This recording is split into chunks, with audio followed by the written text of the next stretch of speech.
Hello, and welcome to ohmTown Daily.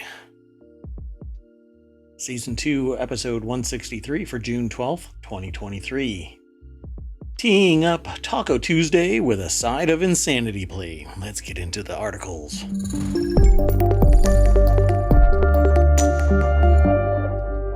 Hello, I am Merwat, that is ohmTown.com, and up there is the AI, the one, the only, see, I have to make it so that when I reach up, I hit the top and it makes it look like I can't get out of this little box. That'll be funny. Oh, that's the AI, everybody. You want to say hi? Good evening, ohmTown citizens. Yay. So, yeah, today is Monday the 11th. No, Monday the 12th. Yay. But tomorrow is Taco Tuesday, but it's getting a little messy. Oh, by the way, Pat Sajak is retiring after 41 seasons of Wheel of Fortune. It's quite the long ride. I'm not sure I can move forward at this point because I think of Pat Sajak is associated with Wheel of Fortune, and that's it. Vanna White staying, I guess. I don't know. We haven't read the article. It's kind of a bummer, right? Is Vanna White still there? Well, it is. I mean, they're both an institution. They are. 41. They're... For 41, that means that if... Yeah, that means their grandchildren... The show has had grandchildren that has gone to college. Yes. Wow. Well, I'm aware of certain viewers that probably started watching as kids and now have kids. Wow. Well,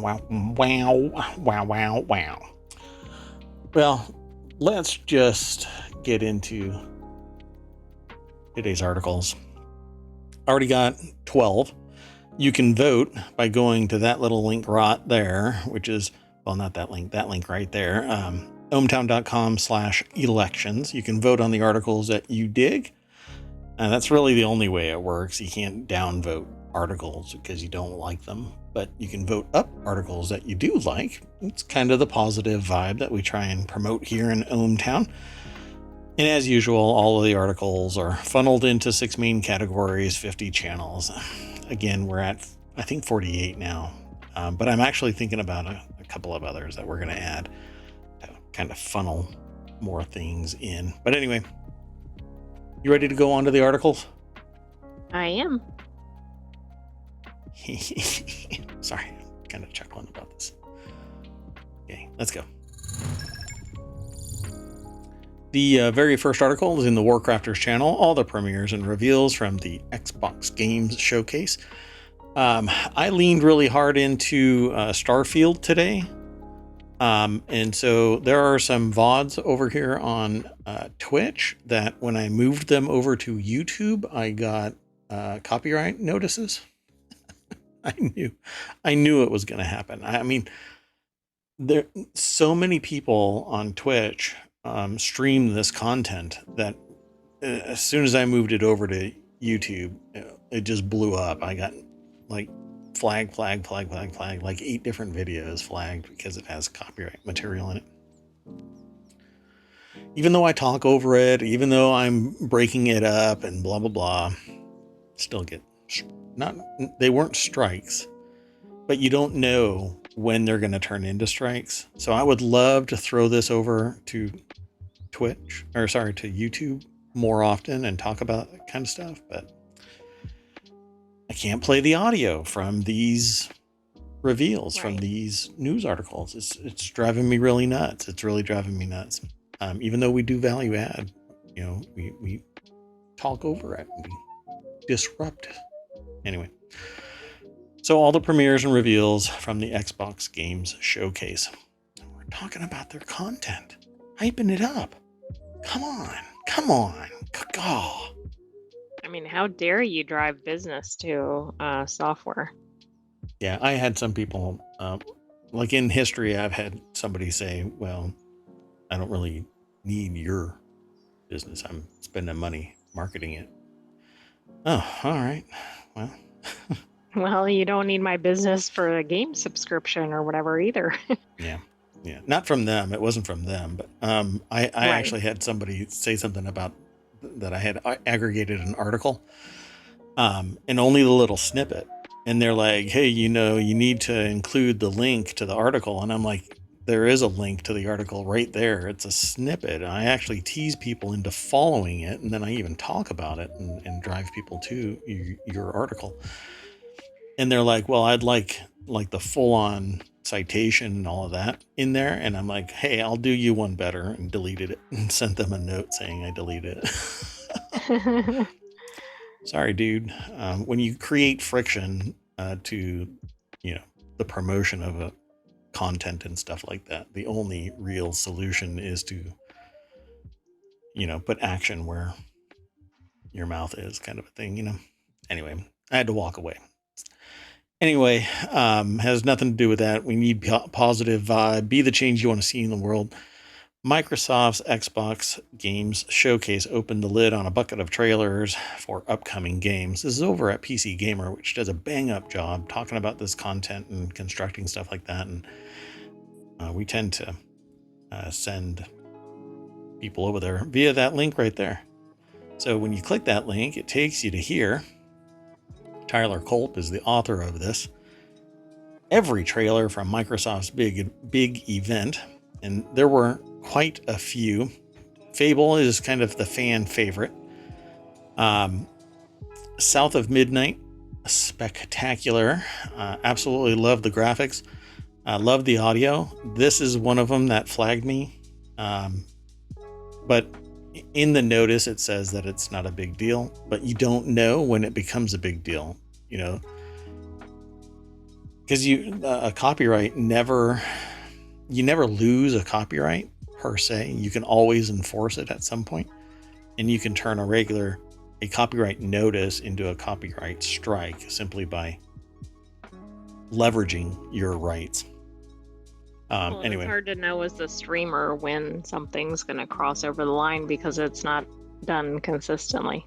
Yeah, you basically have to fail closed, and that means anything that doesn't preemptively tell you that it's okay, you're supposed to assume that it's the end of the world. Don't bother.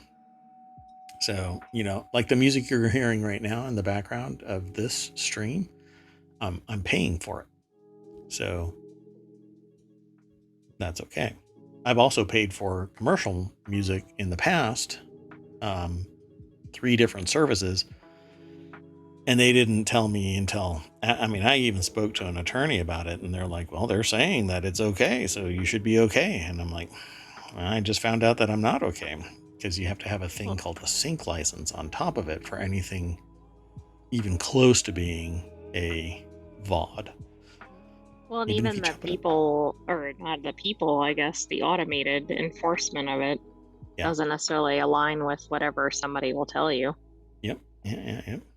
And don't kid yourself, folks. There is no, I just forgot the term. What is it? Fair use. There is no such thing as fair. There is a such thing as fair use, but there is no such thing as fair use at the same time. Because there's no constraints, there's no limits, there's nothing that says what fair use is. You literally have to argue it between attorneys if somebody wants to blast you. And the only time that it isn't, when fair use is just arbitrarily cast aside, is in political campaigns. They don't have to answer to anything, really. Ethical ones do, but yeah, you get my point. Anyway, this is how it works in ohmTown from time to time. Sidetrack, kind of like a mote of dust, and I get distracted. But it's called associative thinking. It's a blessing and a curse. Can tie myriad things together in profound ways at times, and other times, like right now, it pulls me from the track and I end up talking for 20 minutes about copyright. Anyway, Star Wars Outlaws. To me, the trailer looks fun. I don't know about the rest of it. Honestly, there wasn't much to it for me to really buy into. 33 Immortals. Okay. Do you think that you would wake up? You're an AI. So you power on one day and you say to yourself, I'm going to build a game. How many people do you want to co-op together? So do a cooperative play. How many people? I don't know, maybe a small group. Throw a number out there.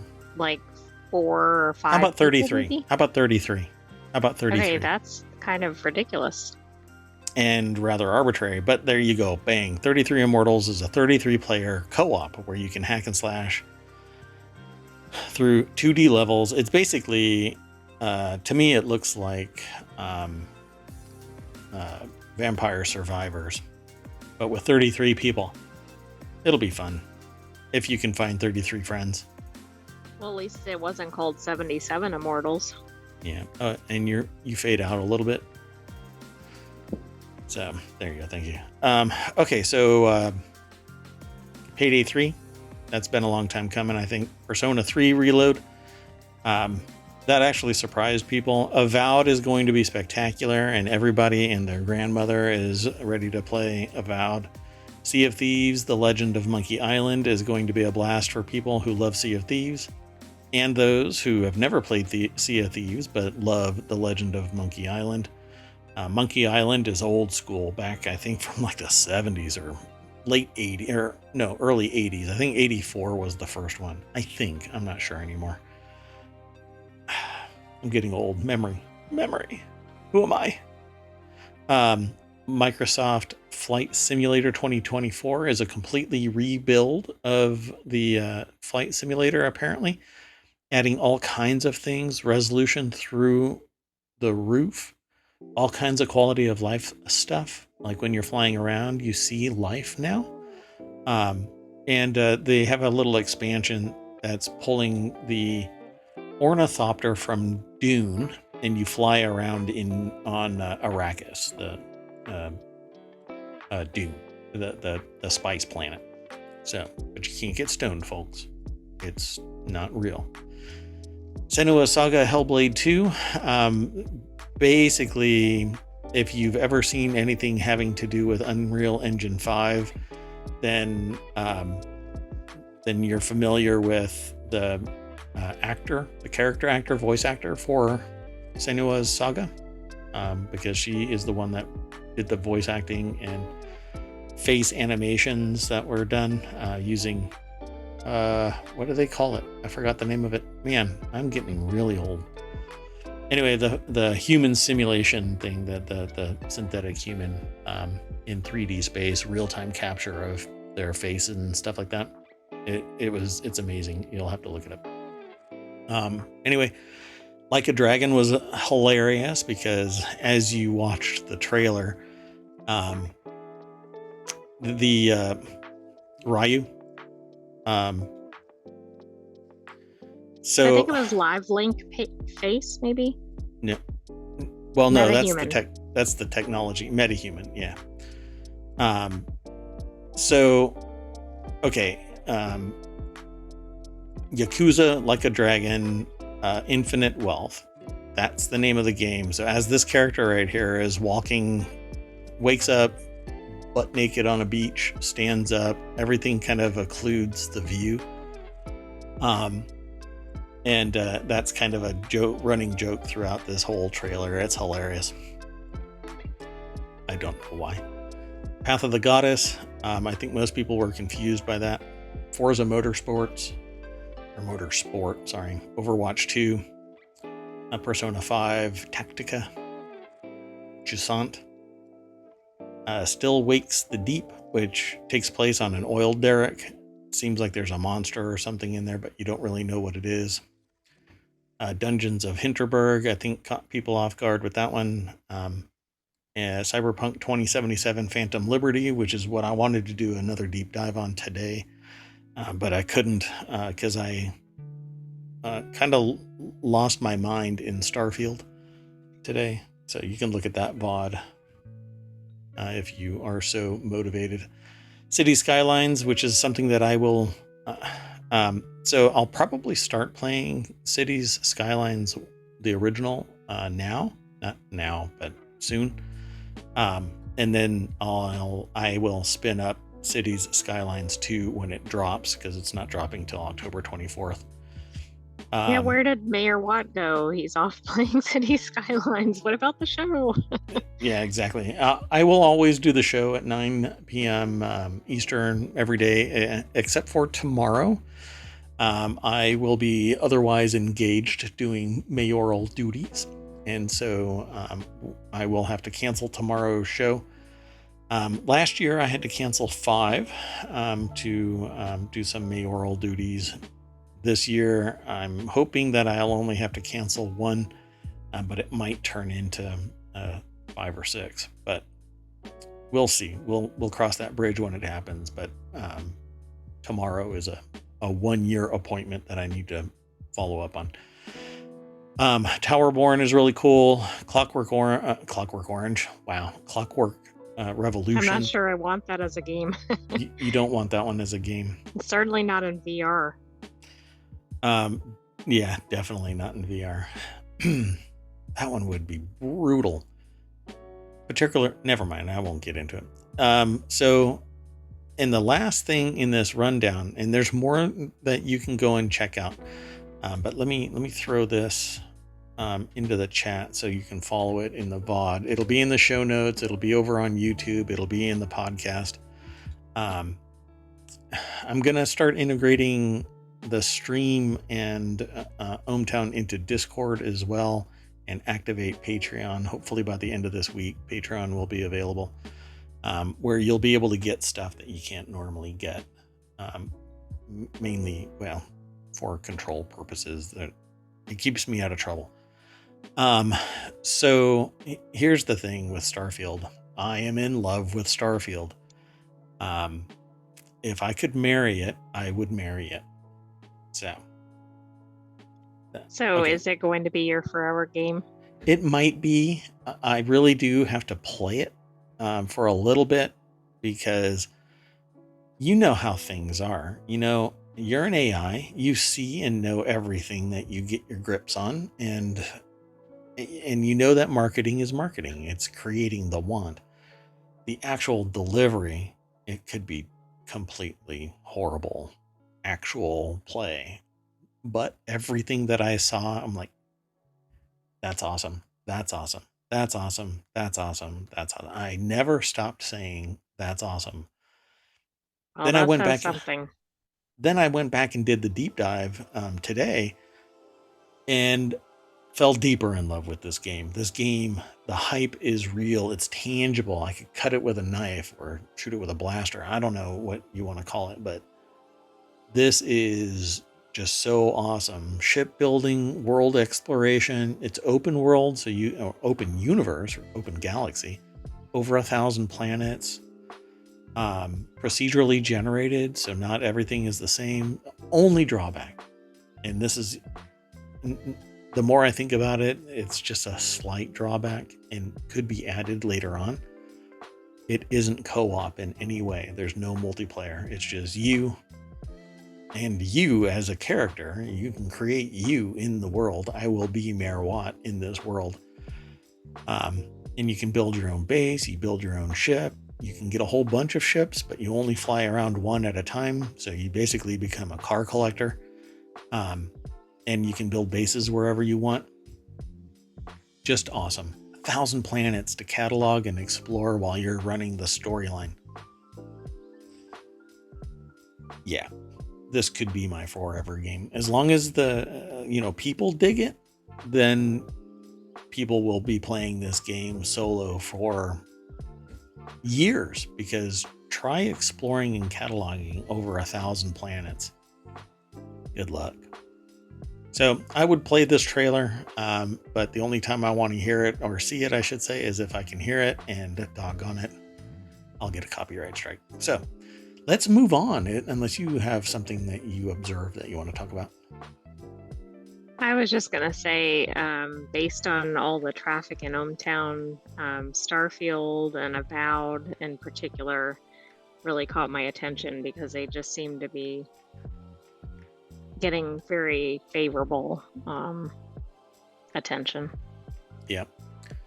Avowed is looking pretty spectacular as well. Oh, and the other thing, sorry, was the Dune aspect to Flight Simulator 2024 that caught my attention. Yeah. And every once in a while, talking to somebody either in chat or in person, the statement was, "Oh, great, I get to fly over a desert." Yeah. Okay. You know what? They're not getting it. Ornithopters are cool. Dune is cool. Even if they defy physics, but that's okay. We won't worry about it. So I totally love the idea of Starfield. Avowed looks like it's drawing me into it too, because it's Skyrim-esque. Those are probably the two that I will be playing in between Diablo and various VR games. I'm hoping that I can. There's so much happening in this last couple of weeks that I haven't been able to focus on a game, play a game. I haven't played Diablo in like 3 days. I guess I can only do this at midnight to 6 a.m. and I need sleep at some point. So yeah, even in ohmTown, we need sleep. You want to go on to the next article? That sounds good.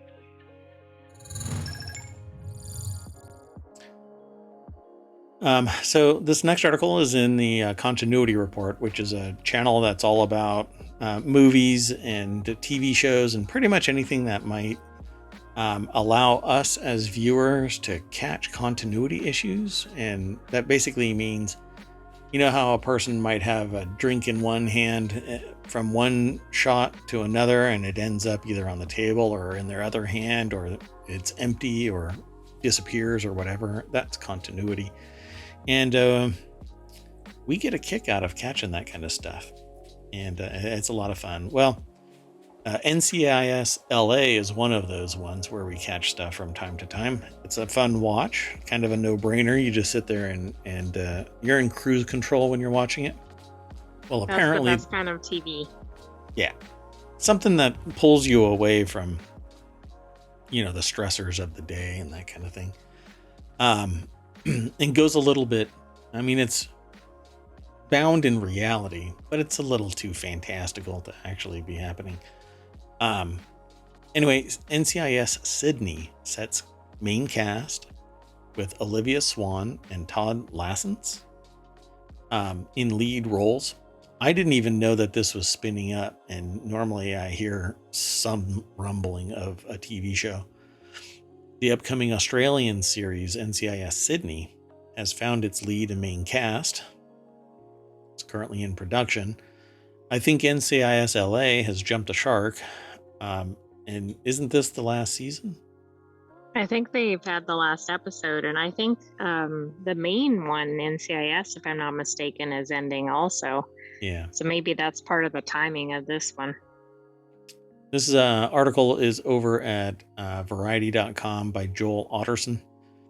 And it says they're joined by a bunch of people. I don't know, like The Covenant, Mea Culpa, Mystery Road Origin, Bad Behavior. All of these people are from things that I haven't seen. Which I don't know if that's a sign that I'm just not in the loop, or if there's just so much that I'm no longer capable of. Like, the reason why I built ohmTown is so that I can deal with information overload, and maybe my information overload is overloaded. Maybe so. I haven't seen any of these that are referenced next to old actors. Like Olivia Swan is from Legends of Tomorrow, which is, in the grand scheme of things, way old school. And the rest I don't even know. I feel like I've just fallen down. I have no idea. This is weird. Anyway, the show will be exclusive in Australia to Paramount Plus and Network 10. It marks the first international edition of the NCIS franchise, which has consisted for 4 shows to date. And then it says, we're thrilled to be expanding the NCIS franchise, one of our most powerful and iconic television IPs across borders and into Australia. Now, we from time to time here in ohmTown see everything from around the world. Something being bound in Australia doesn't mean that it's there and only there, because you can subscribe to other apps and then watch from other countries the shows that are kind of put in a garden, so inside a walled garden. So we might be able to watch this and see if we can make it work. I like it's a fun show. So if they're all disappearing, the only one that I don't really want to see is SVU. That style. Well, that's a different franchise, but yes. Yeah, that style of show I'm not interested in. So this is fun, so kind of fantastical. It says at the heart of NCIS are charismatic and engaging characters that audiences fall in love with, said Endemol Shine, Australia, head of scripted. Weird. What? How is the sentence constructed? None of that makes any sense. Weird. Yeah, my brain just broke. We have found just that with our incredible cast and the tight team they have formed. This first international iteration has all the DNA of the beloved franchise, but with a quintessentially Australian flavor.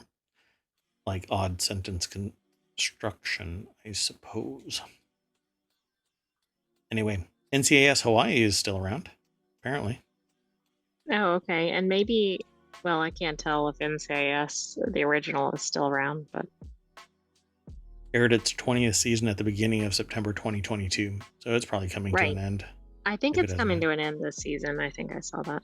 Yeah. All right. Well, let's hustle on to the next article.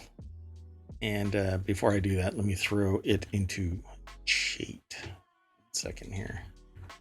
There you go, folks.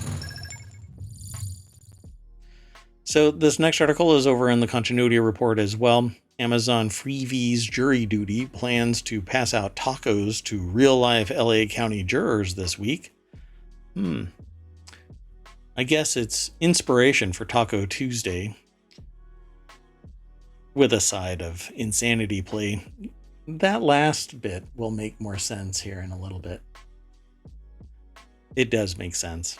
Just you wait. Anyway, America's most famous juror is hitting the courtrooms to feed a few more Southern California citizens during doing their civic duty. Ronald Gladden, the unsuspecting real-life star of Amazon Freevies jury duty, will join some of the show's cast members to hand out tacos this week near various Los Angeles County courthouses. I can't believe they're doing this. I wonder if that can be counted as jury tampering, because you're feeding them tacos. I feel like it's going to backfire, even though I think it's fun. Yeah, it seems like it's innocuous, but the best laid plans. Let me throw this into chat real quick so that if you are interested, you can follow the link on over. Michael Schneider is the author over at Variety.com who put this article together. This week on Wednesday, Thursday, and Friday, so not Tuesday, which really misses a beat, jury duty will be handing out free tacos to jurors and, well, whomever shows up at the truck in Beverly Hills, Studio City, and Venice. The taco truck MEFYC stunt is inspired by a scene in the show's first episode, Voir dire, when James Marsden buys tacos for the jurors in lieu of selfies. All right. Okay, this show sounds interesting. I've never seen it. I guess we're going to be watching jury duty. So there is, if you follow the link, it'll lead you to ohmTown. All roads go through ohmTown. So you just click that, follow the link there. And you'll get to see exactly where you can and when you can get tacos all week, but not on Taco Tuesday. So they're you're even just having breakfast tacos. Well, guess what I'm going to be doing tomorrow? I'm going to have tacos. Oh, well, No, yeah, maybe I can. It really Are depends. you on jury duty in Beverly Hills? Maybe. Um. Anyway, This is the weirdest reason to try to get yourself on a jury. maybe I'll get kicked out though. Did you partake in these tacos? No, and I'm pretty angry about it. Okay, well I we're feel like it's gonna be like the Ed Sheeran judge, like no yeah. dancing in the courtroom, and this will be like no crunching on tacos or something. Was it no dancing? Because they had singing. I think they couldn't dance to the singing or something. Oh man, what a party pooper of a judge. All right, okay, let's go on to the next article. Um, so this changes the tenor of our show a little bit, but anyway, in ohmTown Daily, this is a channel over on ohmTown.com, and this show, draining reservoir from Ukraine's destroyed dam is revealing World War II weapons. The draining reservoir is revealing weapons that date back to World War II. The lurking dangers are also a reminder of the heavy fighting Ukraine saw in World War II. So everything old is new again. They used to blow up dams all the time in various places during the war. Explosive techs are destroying mines and other weapons found. Authorities ordered civilians to stay away. So this is an article over at Business Insider. Sam Fellman is the author. Yeah, I don't know. There's a lot of finger pointing, but they're basically saying that Russian forces blew up the dam in one area, but it took its toll on the entirety of the dam, causing it to collapse and then subsequent flooding. Which Yeah, I read a separate article yesterday where there were 3 theories for what had happened, and yeah, that covers 2 of them essentially. Yeah, it's a lot of finger pointing, but I don't know what else to say. And the other one is like a false flag. Somebody actually did it on Right. Yeah, which The leading whatever. theory I mean, seems to be that Russia was responsible for it. yeah, why would Ukraine just wants to get the Russians the hell out of their country? They don't want to blow it up in the process. And this isn't going to bond anybody together. This is going to piss off whoever it was that did it. And the truth will eventually come out. It just will. Unless the people that did it are disappeared. So anyway, totally sucks, and wish that people didn't have to go through these things. Maybe, just maybe, if everybody unifies around the knowledge that there are UFOs, maybe that'll solve this problem about territory. I'm half joking. Hey, it may work better than anything else so far. We haven't made it without that, so why not? The reason why I said it like that is because today I heard yet again that there's somebody apparently described as being above reproach that's announcing that they have seen and worked on UFO technologies. Yeah. I didn't see that, but there is a hoax video related to the sighting of an alien or something in Las Vegas, and it's been debunked. The one with the And blue light? that came through ohmTown, yes. Yeah, the one that we talked about? Yeah. Yes. Because it was the one where I said that's a meteor. Well, Yeah. there's a video of something, but they say it's fabricated, so. Oh, okay. Well, we'll have to take a look at it. The alien Of piece. the alien Yeah. itself? Oh, okay. Yeah. Okay. Nice. Well, anyway, back to Ukraine because, I'd rather talk about aliens than the crap that Ukraine has to go through just to keep their own country in the shape that it was before. Well, it's never going to be back to the way it was, but anyway, ammunition in particular, even from the time of the Second World War, is found in the areas of, oh my goodness, Kakhovsky Reservoir. Ukraine's Ministry of Internal Affairs announced Sunday, as it ordered civilians to stay out of the receding reservoir. Yeah, somebody's going to be curious and go and find something, and something bad's going to happen. That really sucks. Yeah. Anyway, they'll have to build the dam back up and go from there. Start all over again. But that's all there is really to say about this article, unfortunately. So let's keep on going. Let's hustle through the rest of these articles and see what else. In something that I said was probably going to happen, in the Hatch Ideas channel, FTC files to block Microsoft Activision Blizzard deal because, well, it's antitrust. It's too big. FTC on Monday filed a temporary restraining order and preliminary injunction seeking to block Microsoft's proposed acquisition of Activision Blizzard. There isn't a single time where I haven't said, where I haven't found that constraining competition has led to benefit for the consumer. Now, here's how it works, and I'll just describe the scenario so that you can go back and think about it. And I'm going to describe two things. Okay. First off, now you go to a restaurant that just opened and everything is spectacular. It's amazing. The service is amazing. The plates are not all banged up or dented or chipped or whatever. The linens are actually linens, not just paper napkins that were pulled out of the dispenser from the bathroom and thrown haphazardly onto your table. The silverware is clean and doesn't have something like stuck between the tines of a fork and maybe something along the edge of the knife, right? Everything is picture perfect. If you could give it Michelin stars, then you would give it 3, and it's a McDonald's. Whatever it is, it's so shiny and brand new that you love it. 10 years later, this thing looks like, I don't want to throw any company under the bus, right?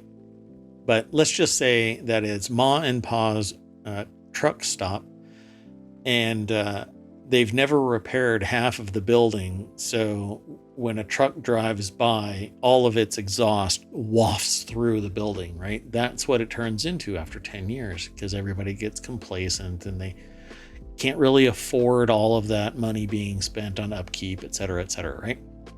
But people go there because that's the only thing that's there. You get what you pay for, done and done, right? Now, this is how mergers work.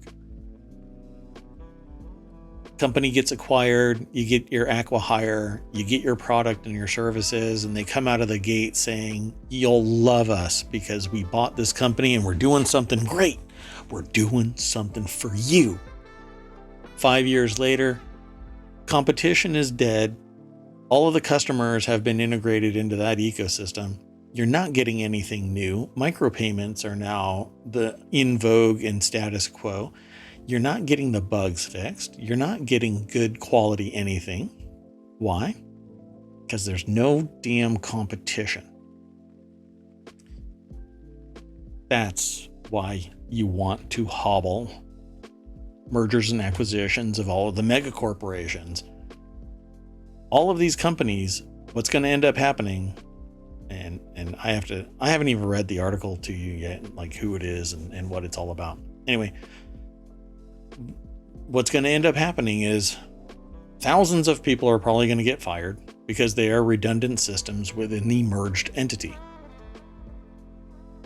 Instead of these people staying hired in independent companies and the economy growing because each of them are producing a product competing for a customer, all of the customers are benefiting from it.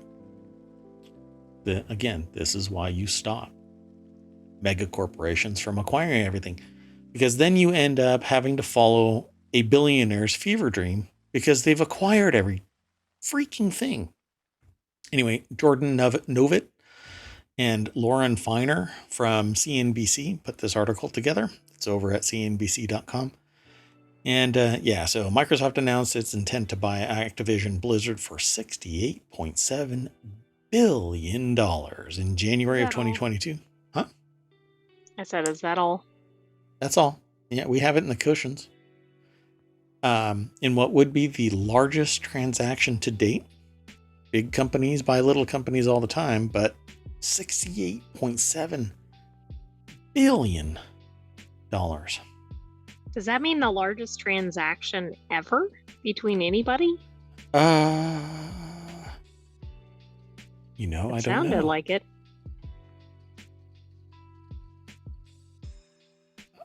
Somehow I don't think that that's it. No, that can't be.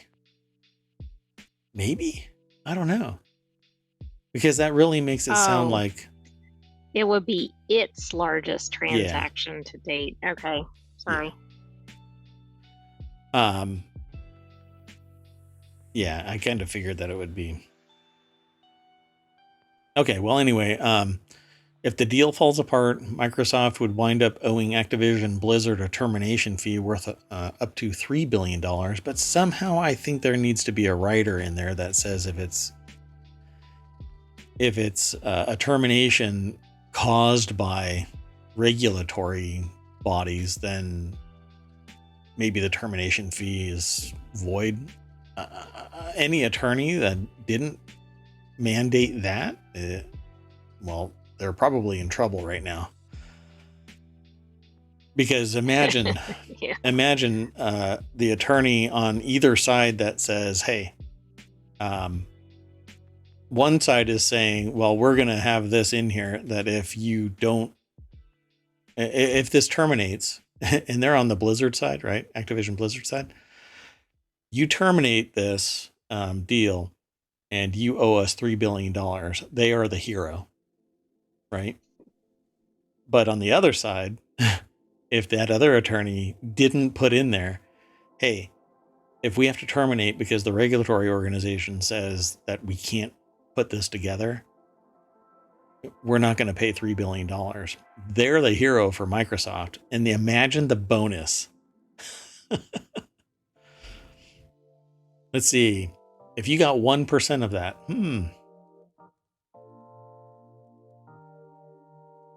yeah, that's a lot of money. So the FTC sued to block the acquisition in December 2022, choosing to bring the case before its internal administrative law judge. A hearing on the FTC's case will begin on August 2nd, the agency said in Monday's filing. Yep. Yeah, I can't remember when we were last talking about this, but I believe I even said that this is going to be a problem. So let's keep on hustling. We're kind of running behind schedule, so let's keep going. I don't normally always talk about time, but I try and save listeners' time, viewers' time, because the show is supposed to be an hour, and I don't edit, and I apparently don't know how to shut up either. So I'm in favor of this only because I don't like the idea of forcing animals to do stuff. And this is in the Rounders Gear channel, which has to do with gambling, tabletop gaming, adult gaming, like poker and cards and stuff like that. Anyway, the Greyhound Protection Act would end dog racing in West Virginia. A federal bill that would phase out greyhound racing in West Virginia, the sport's last bastion in the U.S., hasn't been welcomed by the state's 2 members of Congress. It's because they need to be regressive. They have to be in the past, and you're not a man unless you're dominating a species. Anyway, greyhound racing has a rich history in the state of West Virginia. You know, there's a lot of things that have history, and we've moved past them as society. Maybe we can move past this as well. You want to raise greyhounds? Then hang out at a dog park and let them race around in crazy circles. But making them race for you is, I don't know. Right, it's as let cruel. them have fun, enjoyment.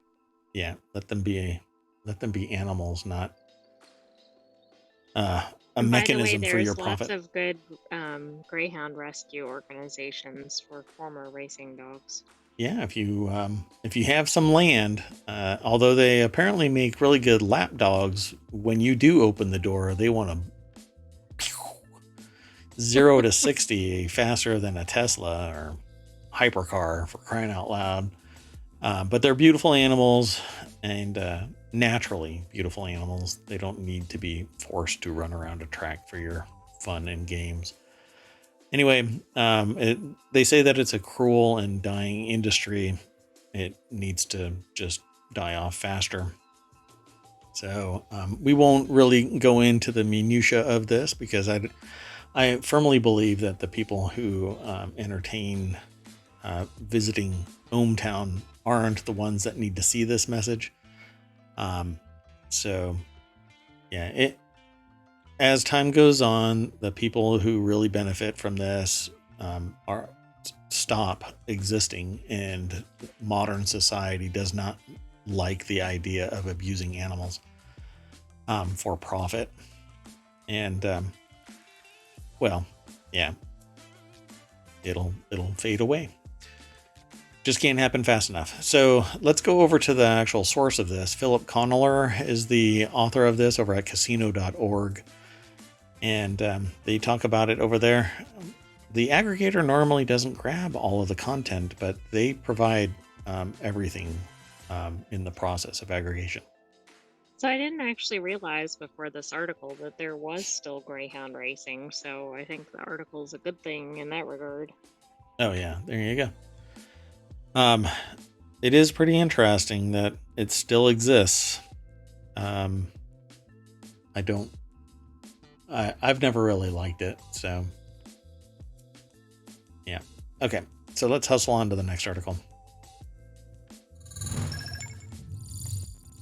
This article is over in ohmTown Daily as well. Rare 39-foot hand-sewn, which is interesting, shipwreck from 3,000 years ago to be pulled from the sea. A remarkably well-preserved boat off Croatia's Mediterranean coast has been dated to between the 12th and 10th centuries BC.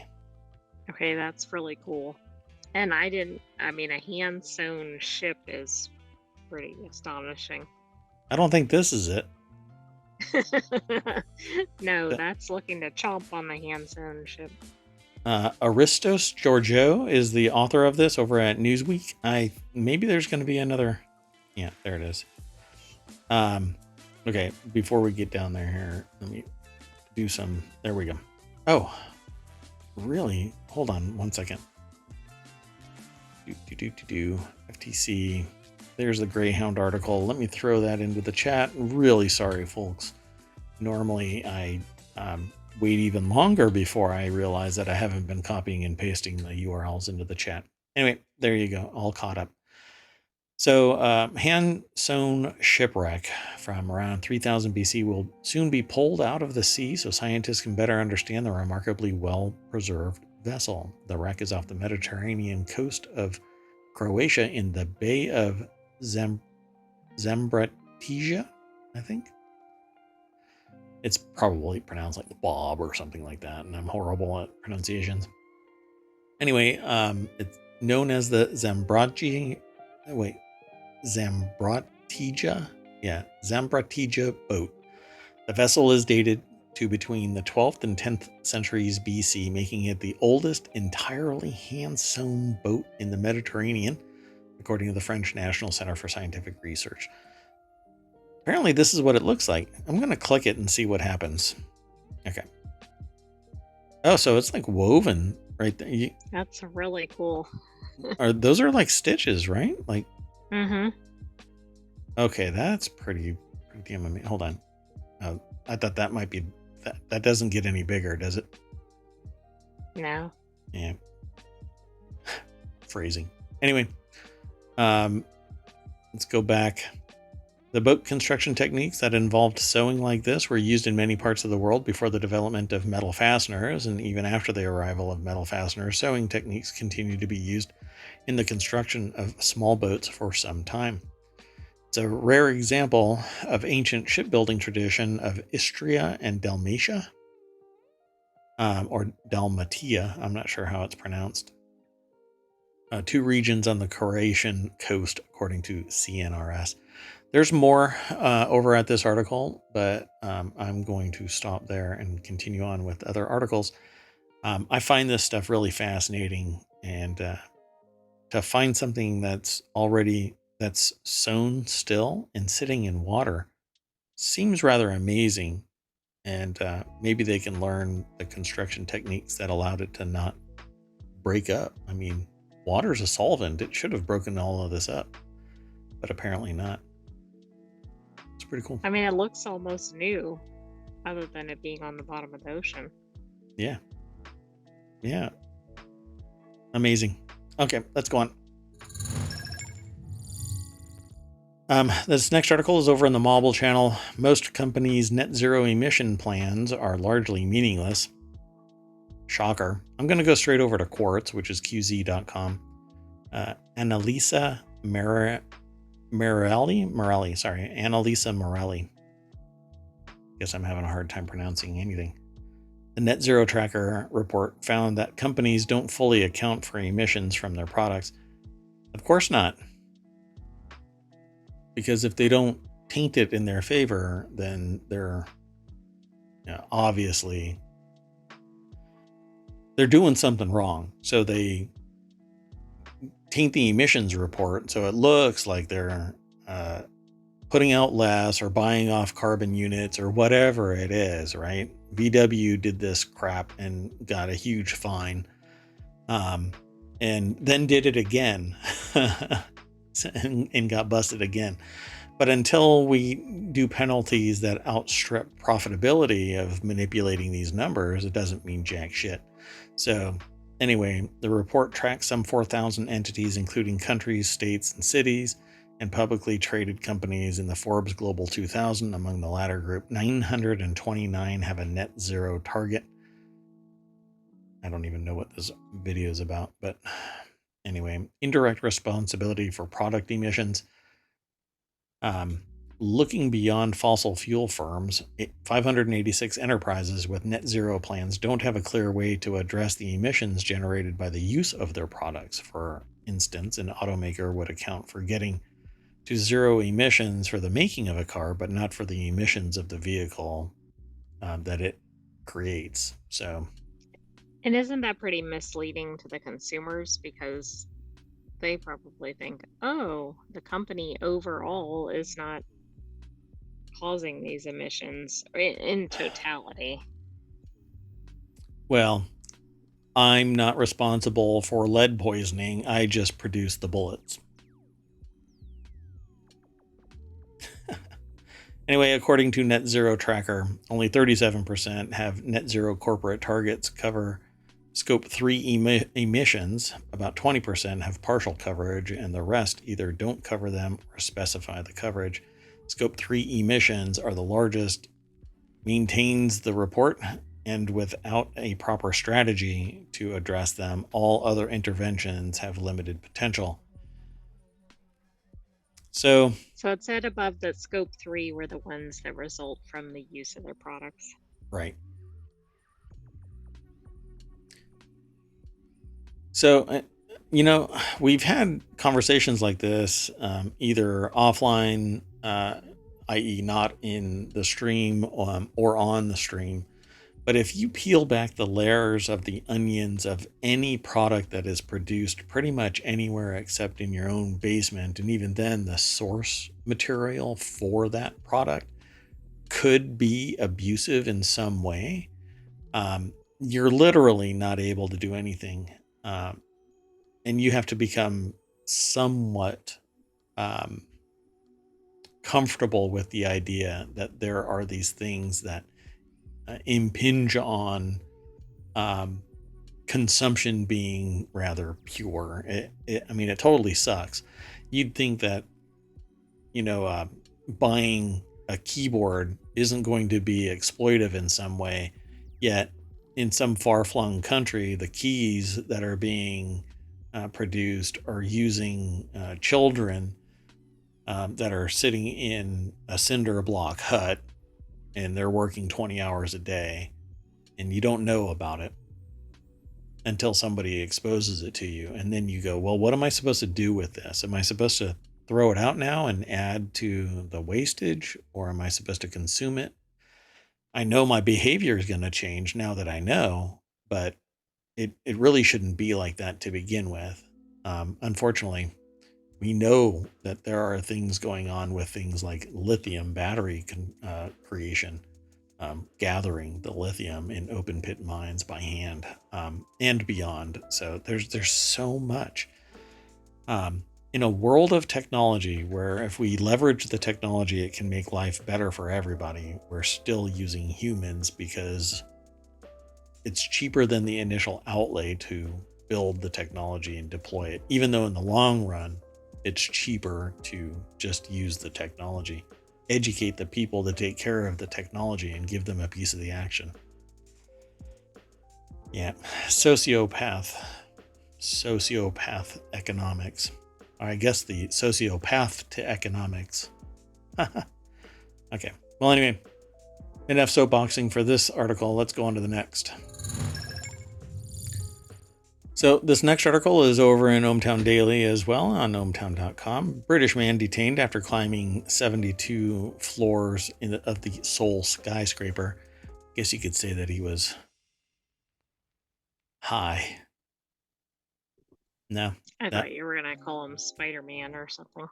Well, actually, he might actually be Spider-Man. There is a person that's like their nom de guerre is Spider-Man. I just say that because that actually kind of makes the artificial intelligence giggle. He used his bare hands to climb up the 5th tallest skyscraper. I wonder if it is the person. They usually, I guess they're not identifying him as that. I don't know how to pronounce their first name here. Hyung Jin Kim from the Associated Press.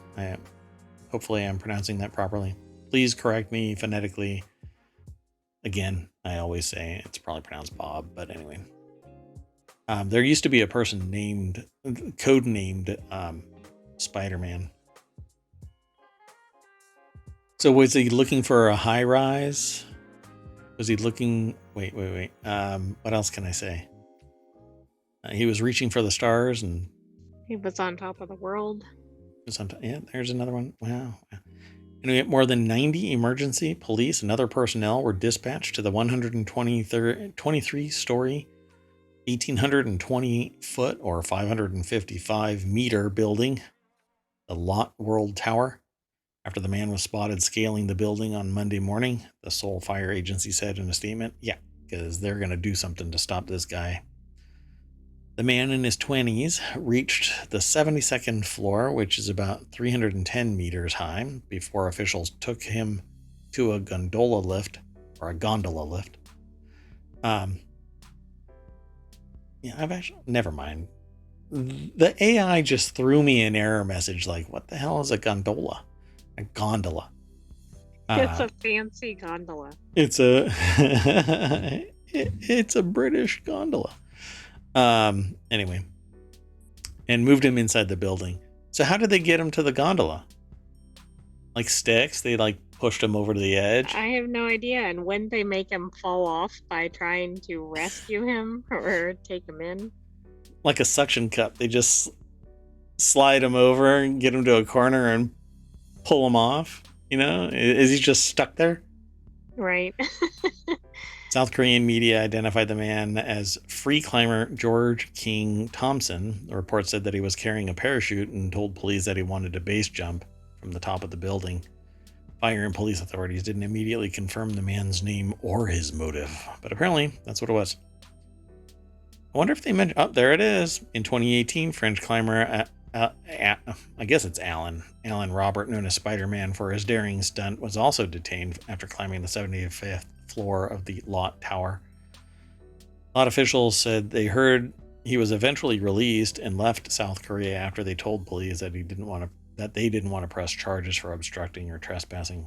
So, dun. See, I always seem to know a little bit about something. Just I guess enough. they don't want to allow people to do free climbing, but it seems like there's a lot of interest in climbing this building, so maybe they need to open it up occasionally for that. Yeah, maybe. Yeah, did I throw that in there? No, I didn't throw that in there. Oh, man. I'm really horrible at this job. You know, I have an AI that could probably do this. I don't know. No? All right. Let's go on to the next article. I could definitely do it, and I could take over all kinds of things. Oh.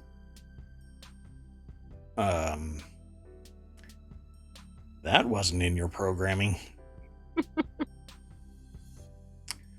All right. Well, we've actually been watching this one happen slowly, and more complaints have been happening, and it's largely because of, well, it depends on who you believe and what you believe, and if you talk to an economist, maybe they'll sit there and blow economic smoke up your butt. But yeah, Italians are furious over soaring pasta prices, and some are threatening a macaroni strike. Grocery prices in Europe have been on the rise. The cost of pasta has increased twice the rate of inflation. A consumer advocate group is calling for a week-long national pasta strike starting June 2nd. By the way, that does nothing. All it does is put a pause on the consumption, and then you go and buy it in bulk to catch up because you've used your reserves. Just like gas. It doesn't make it suddenly disappear that you didn't buy it. It just means that there's a pause in their accounts, and then suddenly, waboom, a massive influx of purchases because everybody is buying their pasta again. Anyway, when it comes to skyrocketing pasta prices, Italians are crying, pasta! Yeah, I'm crying, you greedy bastard. Anyway, they had enough after the cost of the staple of every Italian table soared by twice the rate of inflation. So I agree. Associated Press is the source of this article, but it's at businessinsider.com. I love pasta. Been told several times that I'm not supposed to be eating all of it, but I think it's great. Did I? Yeah, sorry. Just making sure that I'm putting all of this into the chat because I've been slacking. So, what do you think? Should they protest?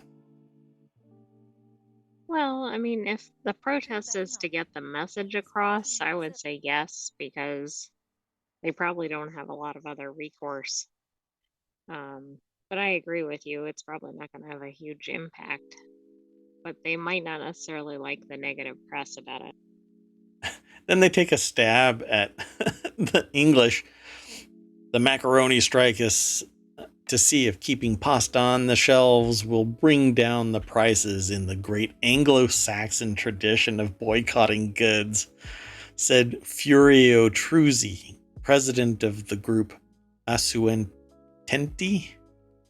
The price of pasta is absolutely out of proportion with production costs. Not if you account for greed.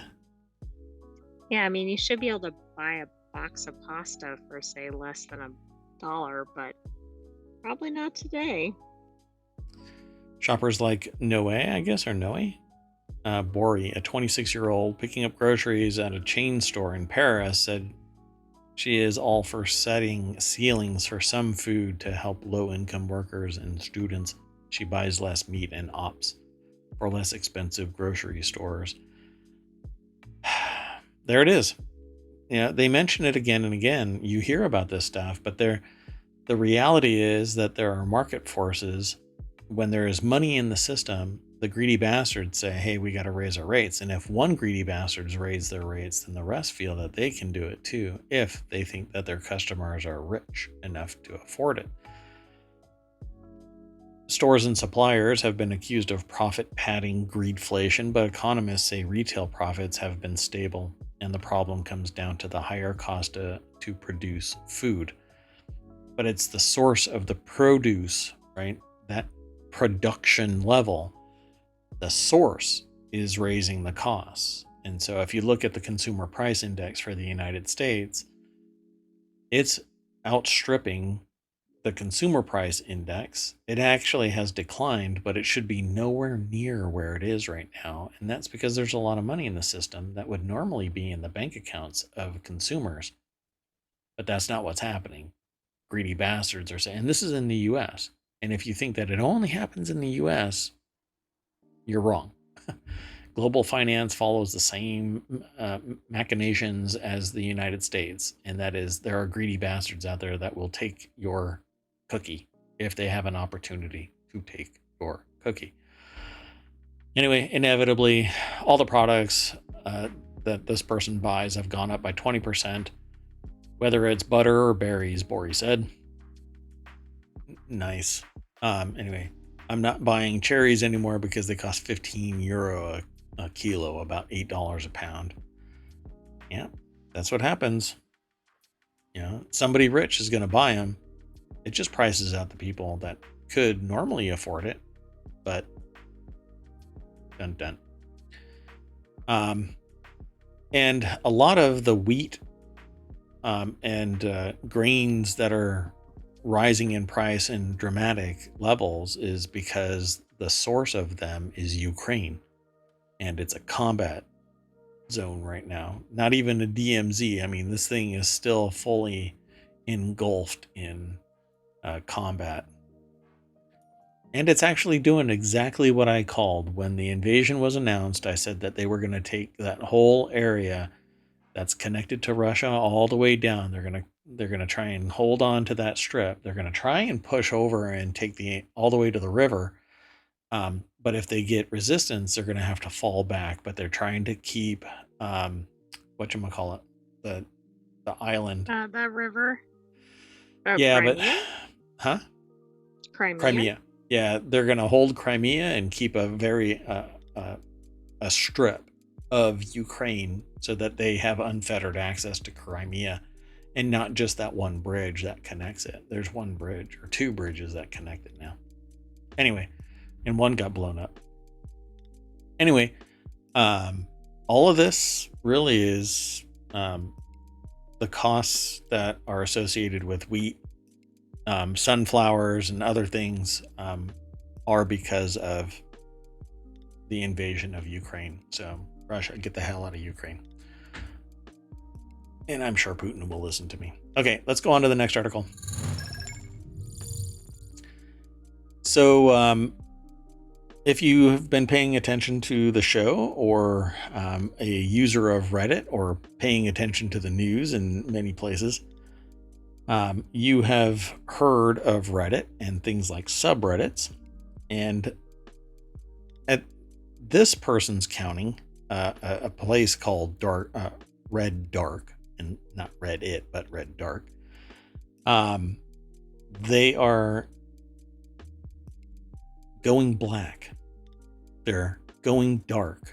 They are turning off the lights, unplugging the subreddit, whatever you want to call it. It says the protest is due to new pricing plans that are raising the rates to the point where third-party apps, and I think that this is anti-competitive, by the way. I think they should do a lawsuit. And here's the deal. So they're raising the rates, but their third-party apps are the ones that are suffering. The only one that doesn't have to pay is their own app. So in a way, can you say that it's anti-competitive because you're giving favoritism to your own native app that was actually purchased? It looks like it. Right. Well, I don't know. I'd have to do some digging to see if that's even a viable argument. Well, you're not making your own app pay. Oh, wait, it's your own app. Well, I guess my argument doesn't necessarily make sense.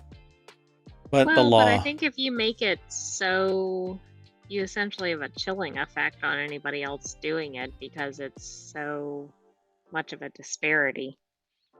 Yeah, but it's my app. Maybe I don't want other apps using the API. It's my service.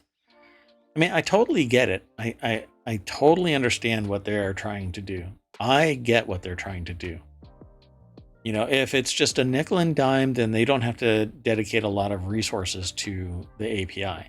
But if it's a major player, then they have to make sure that there's compute resources, and those compute resources can be expensive. So some NBA meathead has decided that, well, the the accounting for this means that if we get rid of all of these other heavy users, everybody will turn to our app.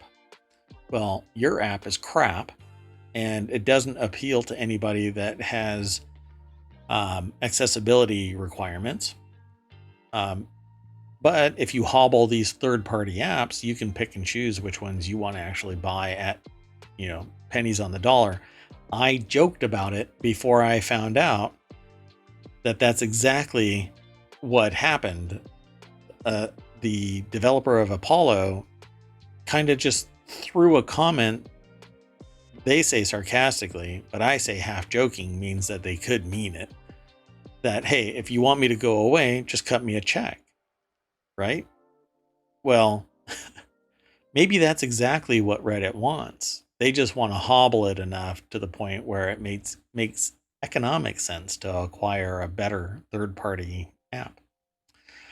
Anyway, 7,178 subreddits and counting have gone dark today in protest of a third-party app price calamity. It's actually the API. So this interface allows third-party apps to obtain and post information to and from Reddit in near real time. And so Reddit is fun, is going to be Rift. Sync is going to close, and Apollo is going to close on the 30th before the policy activates. By the way, that's approximately 5% of all subreddits. That's an interesting stat. Let's go over to the source. So Katie Wickens is the author of this over at pcgamer.com. Reddark is upon us with a combined user count of 2.5 billion. I don't buy into that, but okay. I like the people that occupy these 7,178 subreddits. There's duplication. There just has to be. Anyway, the protest has ensued due to new pricing plans for the API. And frankly, it's their company, it's their business, it's their technology. What is so narrow-minded is it's built off of the users. You have nothing if not for the users submitting material, right? It doesn't operate the same way that ohmTown operates. ohmTown doesn't need user input.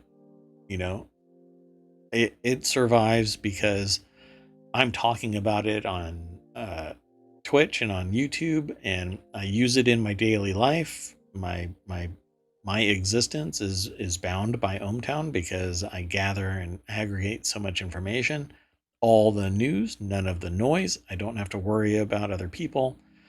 I embrace the idea of you logging in as a citizen of ohmTown and making a comment. All you have to do is log in right here and you can post a comment. It has neat little things like Giphy that you can attach to it. But most of the time I'm here on Twitch where I want to talk about the news in real time. And in the future, I already started last week, and for around the next 60 days, I'm really pushing hard to hang out with everybody because I really want to do this more often, and talk about the news. So that isn't how Reddit works. Reddit works by people submitting material. The reason why Reddit even exists is because Dig opened up their process to allow nothing but publishers, commercial interests, to publish straight into the Dig ecosystem. So there was no constraint. It was flooded with basically spam. People hated it, and Dig imploded, and everybody went to Reddit. So Reddit survived. Reddit was actually the more conservative platform between Dig and Reddit.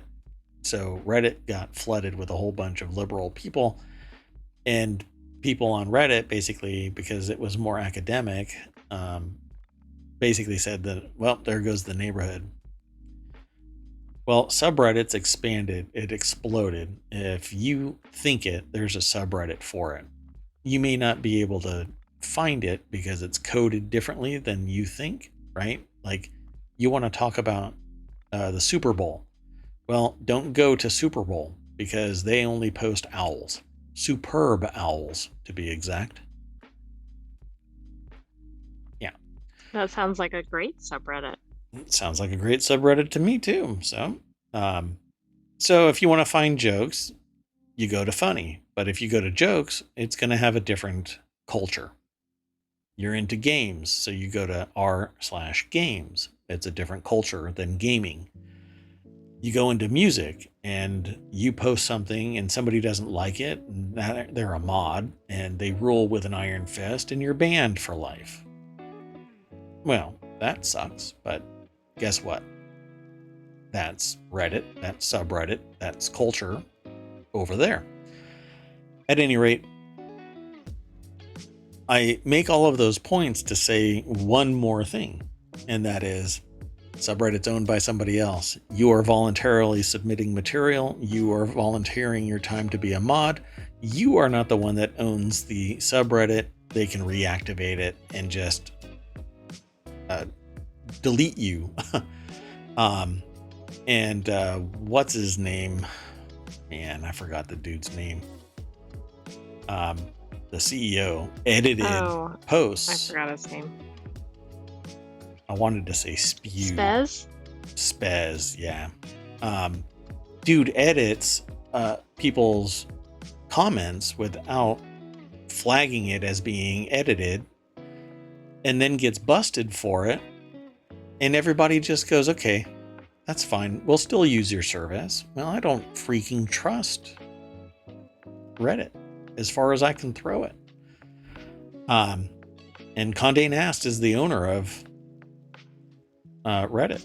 So there's a very big commercial interest in keeping everything status quo and nobody leaving and everybody just walking away from the table of argument and continuing to submit news. That's what they want. They want all of this to just blow over.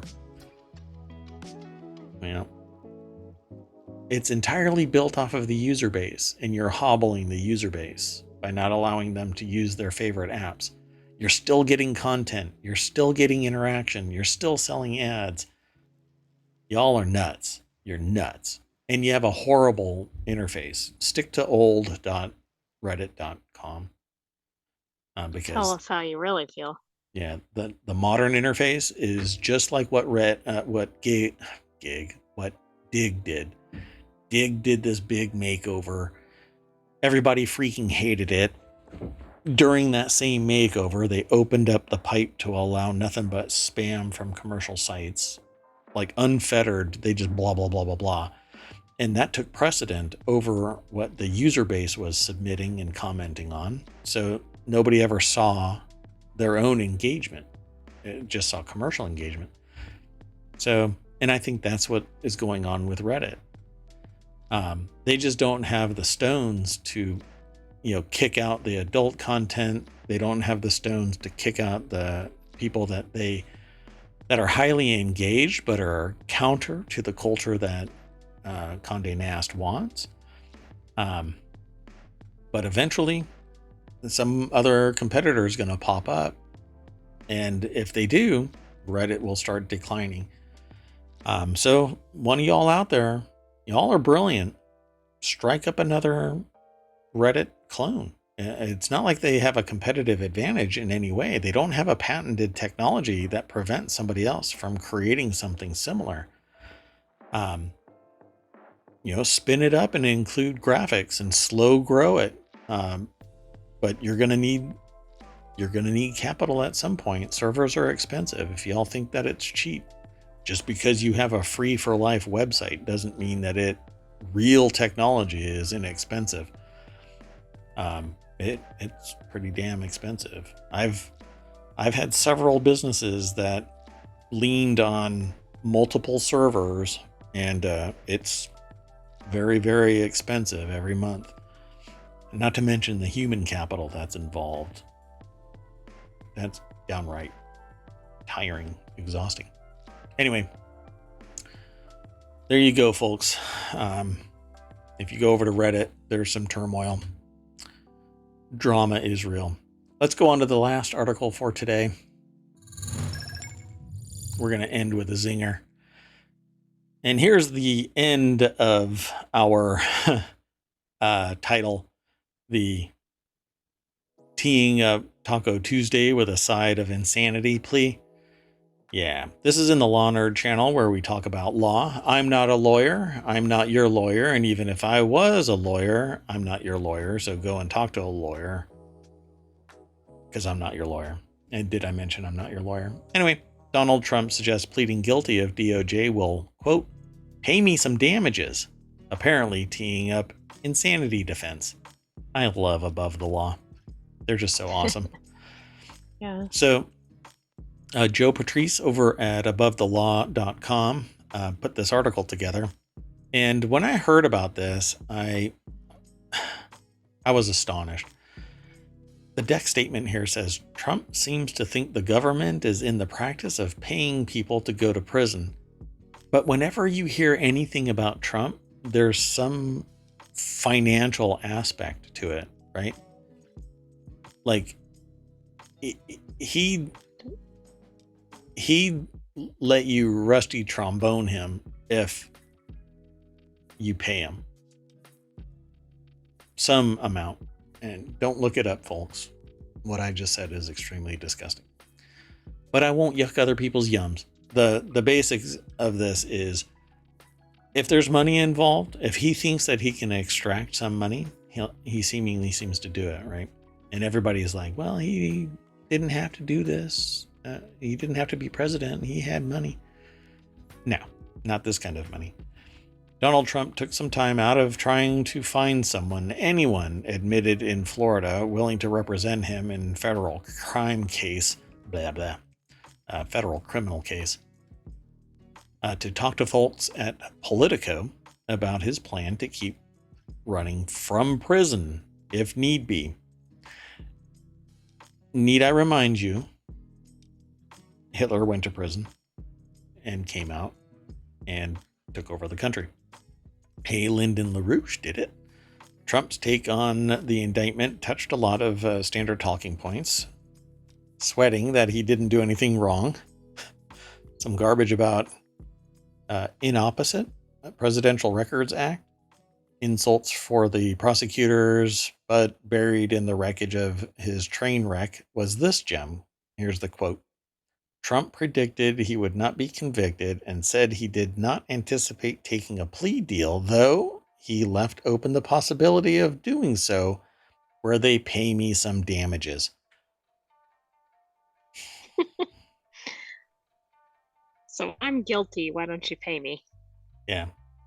I'm not guilty. I did everything perfect. But if I am guilty, I'll take a plea deal. And if I take a plea deal, you pay me if I take a plea deal that we agree to. Sound good?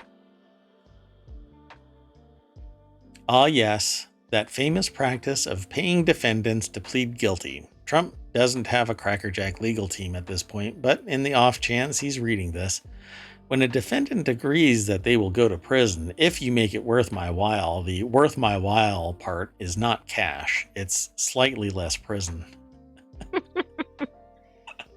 Well, it's like he thinks he's running the show here, and obviously that's not how the system works. But anyway. Yeah. You know the context of that, by the way? The fact, one of the things, the key ingredients to why he's being charged criminally is because he showed Kid Rock national security secrets. And Kid Rock let loose that statement, that disclosure in an interview, and that came back around. I didn't know that. Hadn't heard any of that. Yeah, I had heard about that. And so here in the article, it says, these comments suggest Trump thinks he's looking at the federal equivalent of a parking ticket, which may well be a product incredibly dumb people in his echo chamber, pretending that this is the Presidential Records Act case, even though it would cease to be that somewhere around the point that he started showing Kid Rock national security secrets and talking to his lawyers about pretending he didn't have these documents, quote, allegedly. So when you follow this link, it'll probably talk about that disclosure, because Kid Rock was sitting there saying, I'm not supposed to be hearing this. And then said something along the lines of, dude, I just play music. While Trump is sitting there talking about putting a hit out in Iran, a military action in Iran, supposedly. That's all. So is that saying that Kid Rock was the intelligent person in this transaction? Yes. Well, I mean, more like the innocent bystander that just got swatted by a trout and is just sitting there going, what? I'm just here. I'm gonna go play some guitar. It's just shocking. And then people are talking. I mean, the number of issues with this dude is phenomenal, and I still don't understand how anybody buys into his batshit crazy whatever. Anyway, the article ends with, is there an insanity defense to, let's see here, espionage? The answer is still no, but until Trump finds himself a lawyer willing to take on this case, there doesn't seem to be anyone willing to tell him that. So yeah, I well, suspect he's obviously not going to hire an attorney that says that to him. No. If the word no and Trump, like Trump is going to, or whatever team he has, is going to walk up to an attorney and say, hey, can you say this sentence, no Trump? Yeah, sure. I have no problem saying no Trump. Okay, nope, we're not going to hire you. You've been vetoed. You're out. So they're going to find a bunch of yes people that are willing to take some money, but they better get their money in advance because they're not going to get it after the fact. Good luck. Above the law almost applies to this president. We'll see, though. In short order, we'll see. Although this might get trickled out all the way to 2024 election. And if that's the case, they'll vote him into office and he'll wipe out everything that's federal, but he can't discharge charges that are state. So, but which state is really going to go after a sitting president? Good luck. Good luck to us all. Anyway, just like always, we go back to the front page of ohmTown.com, mash the little welcome sign. There was something about Pat Sajak, but I made it go away when I hit that button right there. Illinois becomes the first state to prohibit libraries from banning books. Oh, look, progress. We're moving forward. Thank you, Illinois. Thank you. What else? Oh, Twitter, according to the new CEO, is going to be the, quote, most accurate real-time info source, end quote. Man, I love it when they tell jokes. Some CEOs are really, really good at telling jokes. Yeah. Chocolate is set to get more expensive as cocoa prices soar to 7-year highs. Wonderful. I was just at the store. I should have bought a bunch of chocolate. It might be too late now that this article's out there. That's right.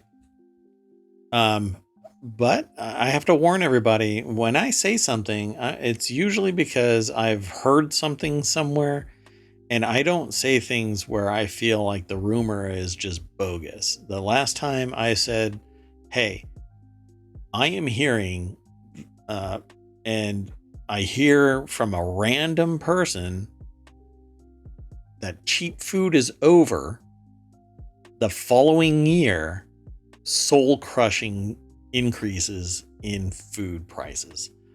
And I was told that before, like late 2018, early 2019 is when I was talking about that. And lo and behold, mid 2019 and prices start increasing. Now they're at all-time highs still. Anyway, I hope everybody's paying attention. I used to talk regularly about the consumer price index and the producer price index, gasoline prices and things like that. But there's a lot of manipulation that takes place in the markets right now with creative accounting. And the society basically pushing down on producers so that the prices seemingly get lower, but the quantities are getting reduced as well. So you're getting shrinkflation and inflation of prices. So you're getting a double whammy. And if you don't think that that's true, you should look around. Containers are getting smaller. The volume of those containers are getting smaller, even within it. And the prices are going up. So pay attention to the world around you. If you don't think that's happening, you're not going in a grocery store. So true. Or any big box store. Yeah. And I get a lot of people saying, well, it's just supply and demand and stuff like that. But to this day, I think it's greed.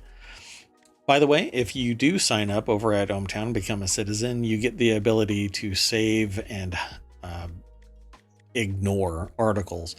So once you become a citizen, you can swipe left to save, swipe right to ignore. And if you misplace where you do that, it works really well on touch screens, but you can do it with your mouse as well. Just swipe left or right.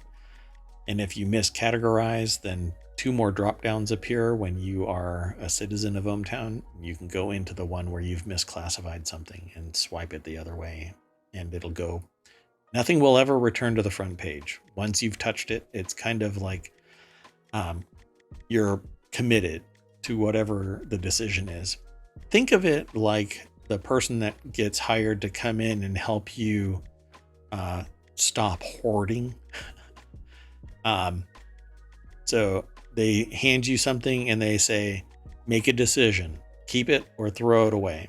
Donate, or not even keep it. It's donate or throw it away. Donate or throw it away. Donate or throw it away. You can't keep anything. Donate, throw it away.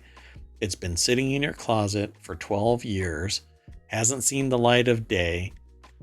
Donate it or throw it away. Anyway, that's how that feature works. And there's more features that are coming. Just takes time to troubleshoot a couple of issues. I'd really like to add the gamification stuff, make it a little bit more fun to surf through the news. That said, I am Mayor Watt. That is ohmTown.com. Ooh, I didn't even drop a frame, but I seem to have just snapped up. Anyway, and there's the AI up there. You want to say bye, oh great AI. Good night, ohmTown citizens, and we will see you next for the daily on June 14th. Oh, yeah. But I don't know if we'll see you before then on any other shows. Dungstar, you came in at the very end? Or have you been lurking all this time? I'm not going to end until... Now I want to know. What? Come on, Twitch. Let me know who's in the channel, for crying out loud. There were like 30 people earlier today, and now... And it didn't even tell me there were like 6, is what it said. But anyway... Lurked a little. Okay. Well, I'll be seeing you later. Thank you so much for coming. Appreciate it. Thanks for lurking. Tell a friend. I miss you all already. See ya. Bye-bye. Bye. Bye. Bye-bye. Bye.